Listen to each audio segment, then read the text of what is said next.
Alright, welcome back to our channel. Ito muli sa RP Max Vlog. Sa mega love shoutout po sa ating lahat guys, mga kaibigan, mga kapatid, mga kalingap. Isang mapagpalang araw po sa ating lahat. Good morning, good afternoon, good evening as always. Kung nasaan man po tayong sulok sa mundong ito, naway na sa mabuting kalagayan po ang lahat guys sa mga oras na ito. Meron lang po akong gustong reaksyonan guys. Ito nga pong live ni Kalinga Prab kaninang gabi po dyan sa Pilipinas, November 26, 2023. Sa mga hindi pa po nakapanood guys, no? Panoorin po natin. Nasa second channel po ni Kalinga Prab. Marami po siyang binanggit doon. Although kumustahan lang po yon, pero marami po siyang mga updates o mga binabanggit po ika nga. So, marami po siyang binanggit pero dalawa lang po yung gusto kong i-highlights guys. No, dito nga po sa mga nabanggit po niya.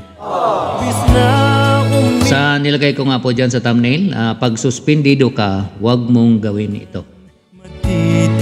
So, applicable po ito guys no, sa mga masususpindi o mga nasuspindi na. No, yung mga nasuspindi ka nga no, kung mayroon pong mga nalabag na rules ng Team Kalingap.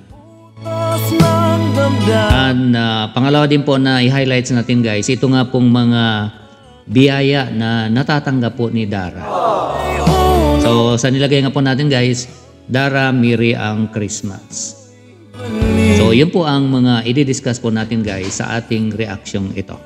So bago po natin gawa ng komento guys, ito panoorin muna natin sandali itong video clip na ito. Kasi dati nangyari na yan, yung may nagpaawa, di ba? Kung matatanda ninyo, yung mga dating ng Kalingap, dati nang nanonood sa atin, napagalitan ni Kuya Bal, nagpaawa, nakakuha ng simpatya, nakakuha ng kakampi, hanggang sa kinalaban na si Kuya Bal, kinalaban na kami. Ang nangyari, yun, sa lugod ang nawala sa Kalingap.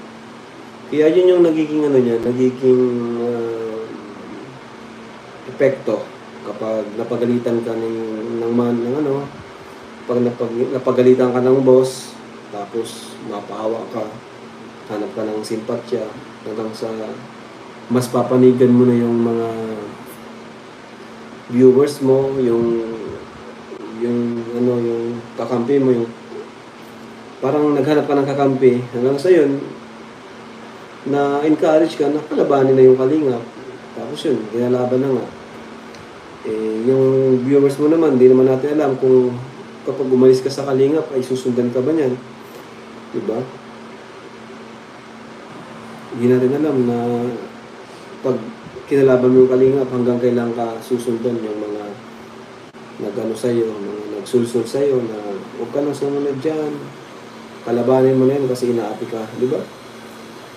Kaya nga po may rules eh. Siyempre pag may rules, pag may nagawa kang kasalanan, talagang maano ka. Kahit nga sa mga opisina, di ba? Sa mga kumpanya, pag may nagawa kang kasalanan, may suspension din. So normal po yung rules.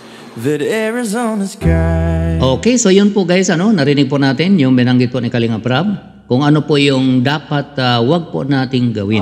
Okay, in case na meron man po sa atin ang masuspindi. Okay? Actually, bago po binanggit ni Kalinga Prab ito guys, nakwento po niya yung mga kasamahan po natin o isa din po sa mga keyboys na kung saan nasuspindi. At ang bilis pong nagsorry at na-appreciate po yun ni Kalinga Prab na ganon dapat ang attitude natin. Pag tayo ay nasuspindi, may nalabag tayo sa rules, ika nga, aminin na lang po natin kaagad at mag-sorry. Okay? At huwag na po nating ulitin kung ano man yung nalabag natin. Okay?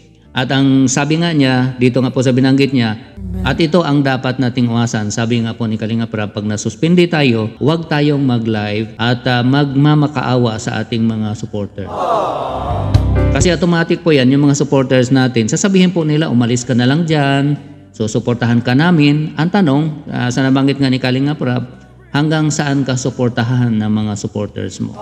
Dahil pagka ang karamihan po talaga ng mga subscribers mo na mga Kalingap, pagka tumigil na po sila sa pagsuporta sa iyo, ay malaking kawalan po talaga. Sigurado po yan, magdaday po talaga yung channel mo. At kahit siguro hindi na natin pangalanan guys kung sino po yung tinutukoy ni Kalinga Prab, Meron po siyang pinaglaban na prinsipyo ika nga o kung ano man po yung hinanakit sa loob niya, karapatan naman po niya yun. Pero yun nga po ang nangyari talaga. Kapag pinairal mo po yung prinsipyo mo, ika nga, pag hindi mo kayang iswallow yung pride mo, ganun po talaga ang mangyari. Okay? Mawawala ka sa Team Kalingap. Swerte na lang po kung magkaroon ka ng maraming followers the moment na alis ka sa Team Kalingap. Pero iba po kasi guys, no, ang Team Kalingap, subok na po yan. Pag nasa Team Kalingap ka, iba po talaga ang suporta. Solid po ang suporta na makukuha natin. Lalo na pag nakita po nila na nakasupport tayo, no, sa kay Kuya Bal at saka kay Kalingap Rab at kay Ate Edna Vlogs. So yun po, no, sana wala naman pong masuspindi. Pero just in case na meron, ito po ang dapat nating gawin kung ano po yung pinayo po ni Kalingap Rab para hindi po tayo madiskaril yung YouTube channel natin, lalo na po kung 100 plus na po yan, hindi po madiskaril at tuloy-tuloy pa din tayong ika nga na magkakaroon ng revenue at nasa Kalinga pa rin. Dito naman sa pangalawang topic natin guys, Dara, Merry ang Christmas. Kung bakit maging Merry ang Christmas ni Dara, ito po guys, pakinggan natin ang mga binanggit po ni Kalingap Rab. Ito po yun. Kalingap Rab, may nakatibi na si Dara, bakit po hindi nila kayanin? Baka po hindi nila kayanin magbayad ng kuryente. Yan ang alamin natin, ano? Kasi andito naman tayo, tayo naman ang support natin ay dun talaga sa pag-aaral ni Dara, ano? Pag-aaral niya. Pero subukan nating kayanin, suportahan lahat. Kuryente ni Dara, pagkain ni Dara, di ba? Actually parang hindi lang scholar yun eh.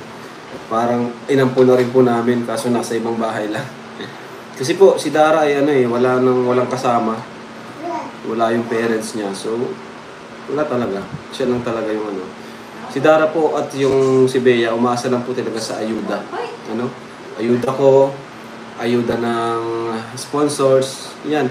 Kaya thank you po kay Tita from USA, Ayun, so napakagandang balita po yan guys. Lahat po sasagutin na po ng Team Kalingap o sasagutin na po ni Kalingap Rab at yung mga sponsor siguro na handa po talagang tumulong kay Dara. At nabanggit nga ni Kalingap Rab yung isang sponsor na nasa USA na naawa po talaga sa magkapatid, no, si Dara at si Bea. So napakagandang balita po yan. Lahat ng expenses ni Dara, yung para sa kanyang pag-aaral, pagkain niya, pamasahe at pati kuryente, sasagutin na din po ni Kalingap Rab at ng sponsor o kung sino man yung mga handang tumulong ika nga sa kanila. Ito pa guys, pakinggan pa natin. May binanggit pa si Kalingap Rab kung bakit masasabi natin na napakasaya o Merry ang Christmas ika nga ni Dara. Ito po, pakinggan pa natin sandali. Sir Rab, sana matulungan si Dara na magkaroon ng pagkakitang gaya ng babuyan. Hindi po advisable para mag yung tatay umuwi. Pwede po, para makauwi yung tatay niya. Pero kung sa kanilang dalawa lang, Dara at Bea, di advisable magbigyan ng business. Kasi alam niyo naman, bata pa, saka focus sa pag-aaral si Dara. So, ayan. Mas maganda kung uwi nga po yung tatay. Kung sabi ngayong Pasko daw uwi. Ayun, so malinaw po guys. Meron po kasing nag-suggest sa comments na binanggit po na baka pwedeng bilhan ika nga ng baboy para alagaan at para nga sa tatay ni Dara kung uuwi nga dyan. So magandang suggestion din po yun para yun na ika nga yung pagkakitaan ng tatay ni Dara o yung father nila kasi nga nagtatrabaho po ito sa malayo sa Samar. Parang sa gubat yata may ginagawa yata doon parang anong tawag po dyan, parang assistant o helper po siya doon sa pamumutol siguro ng mga puno. So yun po yata yung trabaho ng father po ni Dara doon. Okay? Kaya magandang din po yun, magandang suggestion din po yun kung sakaling ganun nga ang maibigay ika nga sa father ni Dara na meron po siyang baboyan ika nga kahit 2-3 baboy siguro na alagaan na yun po yung pwede niyang pagkakitaan. Para at least makasama na niya si Dara at yung si Bea at yung mga ibang anak pa niya, mga kapatid po ni Dara. So magandang suggestion po yun. Okay? At binanggit nga ni Kalinga Prab na ngayong December daw, o as per sinabi ni Dara, na ngayong December uuwi po yung father niya. Tuwing December yata umuwi. So, kumpleto, ika nga, no? Masaya ang Christmas ni Dara. At mas maganda din po, no? Makita nung father ni Dara kung ano na po yung katayuan ng kanyang anak, no? Na si Dara at Bea. Na meron na pong napakagandang bahay. So, masasabi natin guys, ito siguro yung pinakamasayang Christmas ni Dara. Dahil meron na po siyang bahay na hindi na po delikado, hindi na po tutulo, at makasama pa niya yung kanyang ama. At knowing na wala na po siyang problema sa kanyang pag-aaral kasi nandyan na po ang Team Kalingap na nakasuporta sa kanya, especially si Kalinga Prab at ang mga sponsors na handa po talagang tumulong sa kanya, ay napakagandang balita po yun. Ika nga, nakakatulog o makakatulog na po siya ng mahimbing, ika nga, na hindi ka na po mag-worry kung ano po yung kakainin mo the next day, ano po yung pamasahe mo, makarating ka man lang ng paaralan. So sa sinasabi nga natin guys, ang Team Kalingap o si Kalinga Prab, Kuya Bal o kung sino man yung mga charity vloggers sa atin o kung saan man na handa talagang tumulong, no, sa mga kababayan po natin na naghihirap, yan po ay mga instrumento lamang, mga ginagamit lang po ng Panginoon. Ika nga, channel o blessings lang po. Actually kahit sino man po sa atin, no, wala man tayo doon sa Daet o sa Bicol, no, o kung saang lugar para magbigay ng charity, kahit saan man tayo, pwede po tayong magbigay ng charity. So sa ganun po, ginagamit po tayo ng Panginoon para makatulong ika nga, no, sa mga kababayan po natin na nangangailangan po talaga. So yun lang po guys ang ating content reaction dito nga po sa mga nabanggit po ni Kalinga Prab. 2 points lang po yung pinik up ko. Ito nga pong ano ang dapat gawin in case na ang isang charity vloggers o isang Kalinga Reactors ay masuspende. At ito nga po yung pangalawang subject natin na masaya ang Christmas ni Dara dahil nga po uuwi yung kanyang ama at knowing na yun nga po ang mga blessings na natatanggap po niya sa Team Kalingap. So sa mga bago po guys sa aking munting channel, huwag po natin kalimutang i-subscribe at paki-like din po ang video na ito. At huwag din po natin kalimutan guys na suportahan ang ating ama ng Kalingap na si Kuya Val Santos Matubang, Kalinga Prab, and Atid na Vlogs. At ang Team Rochelle, suportahan din po natin guys. Bago ko po yan itong video na ito, meron na po akong isi-shoutout. Ikaw maging sa alaala ko.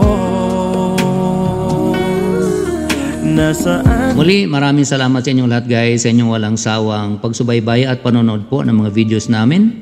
Pag-comments, pag-likes, pag-shares, at lalong-lalo na po sa hindi pag-skip ng ads ay maraming salamat.